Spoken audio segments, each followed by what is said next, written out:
अंसारी बंधु विख्यात इसलिए हैं क्योंकि वो कुख्यात हैं। आप कहते हैं कुख्यात हैं, सारा तंत्र आपका, क्या सब हमसे मिल गई? क्षेत्र में 9% हमारी कौम के लोग हैं। गाजीपुर में क्यों नहीं मनोज सिन्हा को जिता लिया? आपसे हारने वाले को प्रमोशन बहुत बड़ा मिलता है। एक पद जनता देती है और एक पद कृपा से मिलता है। मेरे परिवार की एक पृष्ठभूमि है, देश की आजादी की लड़ाई, देश की सीमाओं की सुरक्षा में बलिदान देने की। जामिया विश्वविद्यालय कोई आपने एक मांग उठाई, क्या है मामला? डॉक्टर मुख्तार अहमद अंसारी फाउंडर रहे हैं जामा मिलिया यूनिवर्सिटी के। डॉक्टर मुख्तार अहमद अंसारी रिश्ते में मेरे परदादा लगते हैं और ब्रिगेडियर उस्मान साहब रिश्ते में मेरे नाना लगते हैं। उनके जनाजे में देश के प्रधानमंत्री पंडित जवाहरलाल नेहरू थे, देश के सारे चोटी के नेता थे, राष्ट्रपति भी उनके जनाजे में चले। उनकी वीरता के लिए उन्हें महावीर चक्र दिया गया, उन्हें नौशेरा के शेर के लक़ब से नवाजा गया। आपके परिवार की आज़ादी में बहुत बड़ी भूमिका रही है, लेकिन जो वर्तमान स्थिति में आपके परिवार के जो एकदम व्यक्तित्व या सूरत बदल गई है, इसकी कैसे बदली, इसके बारे में आपसे जानना चाहूँ। शायद आपके यहाँ बदल गई होगी या कुछ इस तरह की सोच रखने वालों के यहाँ बदल गई नहीं, होगी। अब तो लोगों का कहना है कि अंसारी बंधु विख्यात इसलिए हैं क्योंकि वो कुख्यात हैं, बल्कि आपके घराने में लगभग 1 दर्जन से ज़्यादा स्वतंत्रता संग्राम सेनानी रह चुके हैं।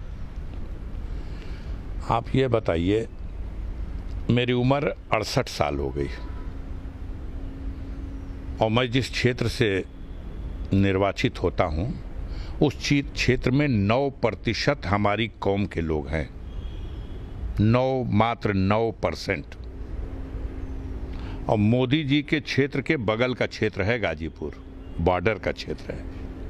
हमारे विरुद्ध जो चुनाव लड़े थे इस बार भी मनोज सिन्हा साहब, रेल के राज्य मंत्री थे, संचार मंत्रालय उनके पास था और वो डाक एवं पोस्ट विभाग के भी मंत्री थे।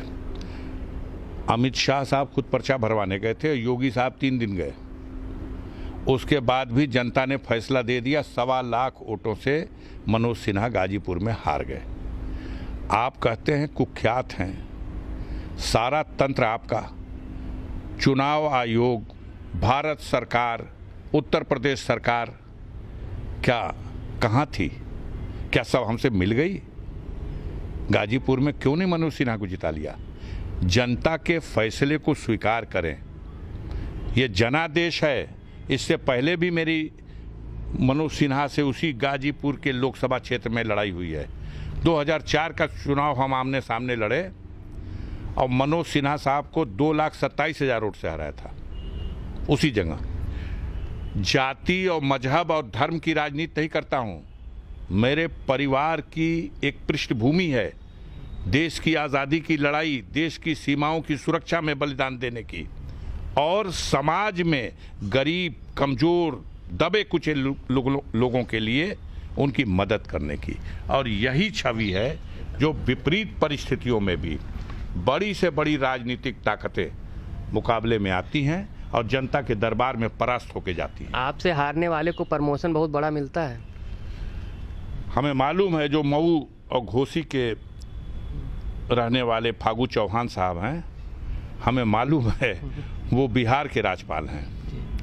उनके मुकाबले में अब्बास अंसारी चुनाव लड़ा था, मेरा भतीजा।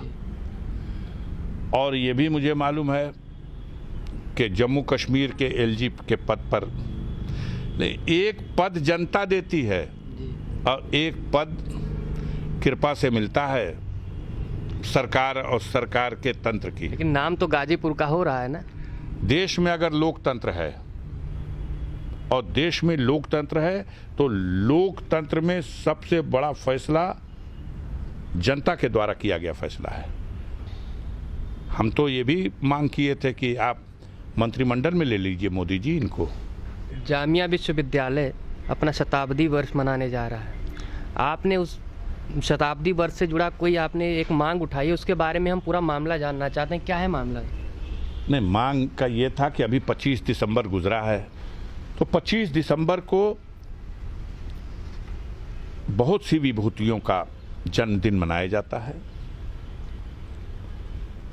विश्व के स्तर पर यीशु मसीह, जिन्हें उस दौर के तानाशाहों ने यातनाएं दे के सूली पे लटका दिया, लेकिन 25 दिसंबर के ही दिन वो फिर से जी उठे थे।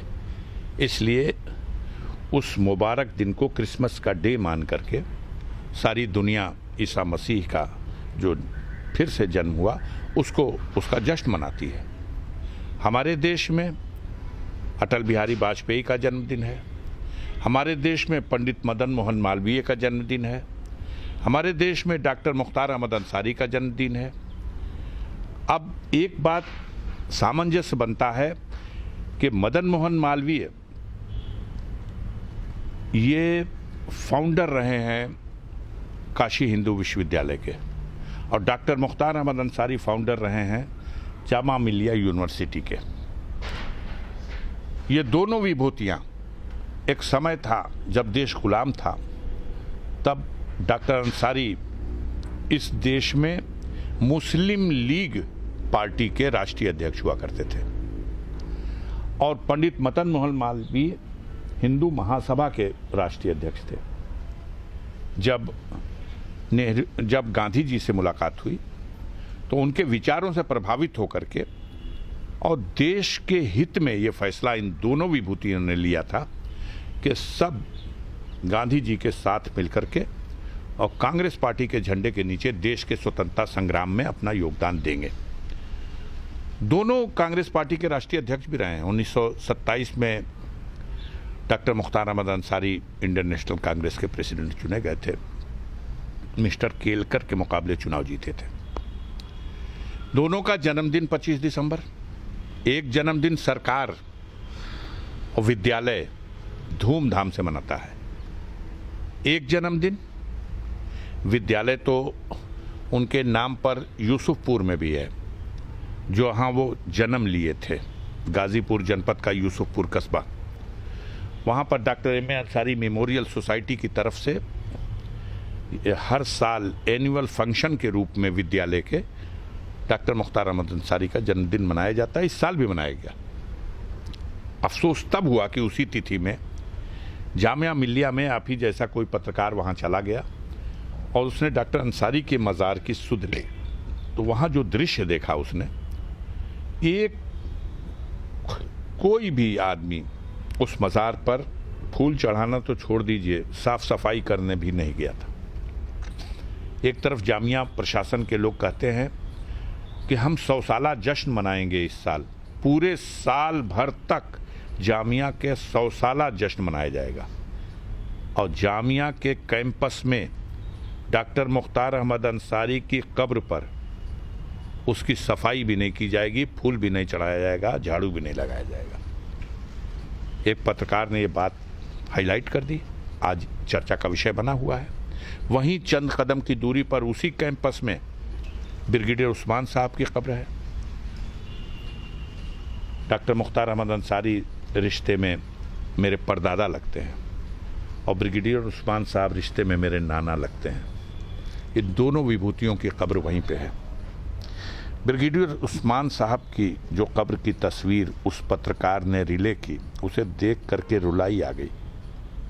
जिस वीर ने 1947 में मोहम्मद अली जिन्ना के उस प्रस्ताव को ठुकरा दिया था, जिसमें मोहम्मद अली जिन्ना ने कहा था, ब्रिगेडियर उस्मान आप पाकिस्तान आर्मी ज्वाइन कर लो, आप बलूच रेजिमेंट में हो, हम आपको पाकिस्तान की सेना का पहला जनरल बनाएंगे।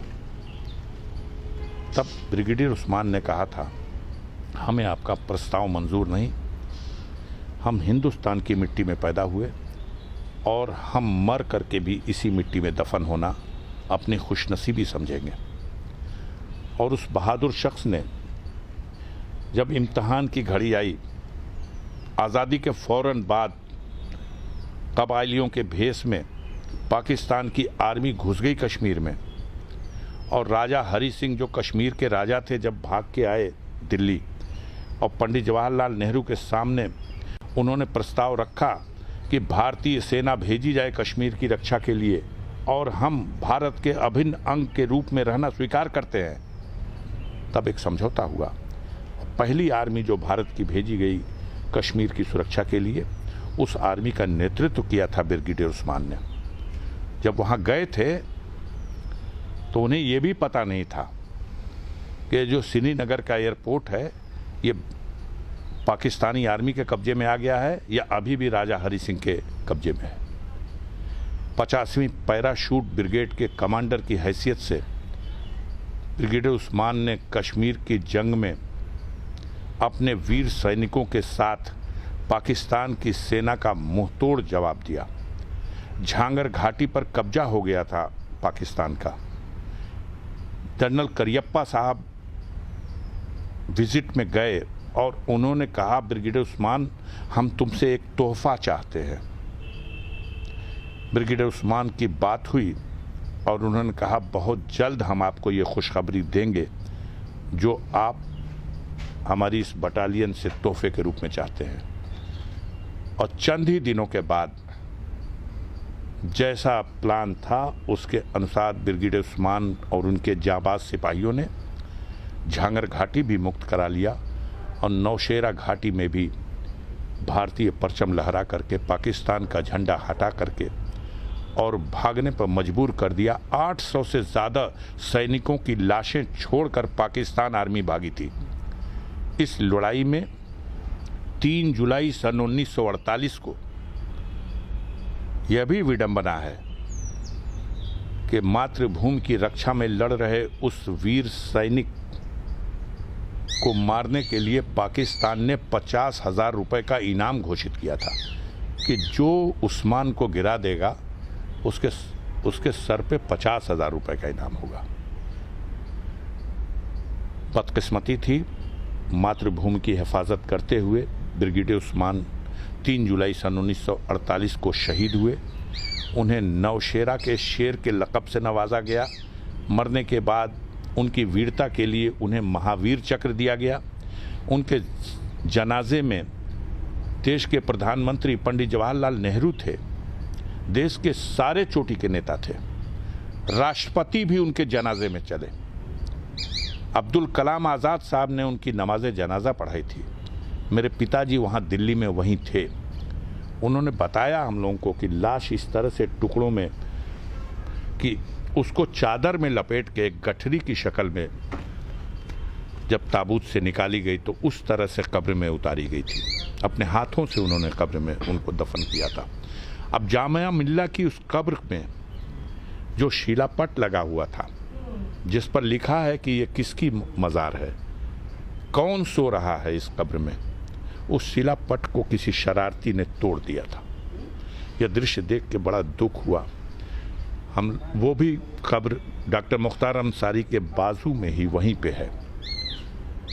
अफसोस की बात है कि जामिया के लोगों ने इसको गंभीरता से नहीं लिया, लेकिन हमें भारतीय सेना पर फख्र है कि भारत की सेना ने इसका संज्ञान लिया और कल रात में ही भारतीय सेना के जवान वहां गए और उन्होंने उनकी मज़ार पर जो पत्थर टूट गए थे, जो वहां तोड़फोड़ की गई थी, उसको उन्होंने दुरुस्त करने का काम शुरू कर दिया। सांसद जी, हमारे सवालों का जवाब देने के लिए आपका बहुत बहुत धन्यवाद। तो ये थे गाजीपुर से सांसद अफजाल अंसारी जी। कैमरामैन पंकज गुप्ता के साथ मैं रमन मिश्रा, NTTV भारत।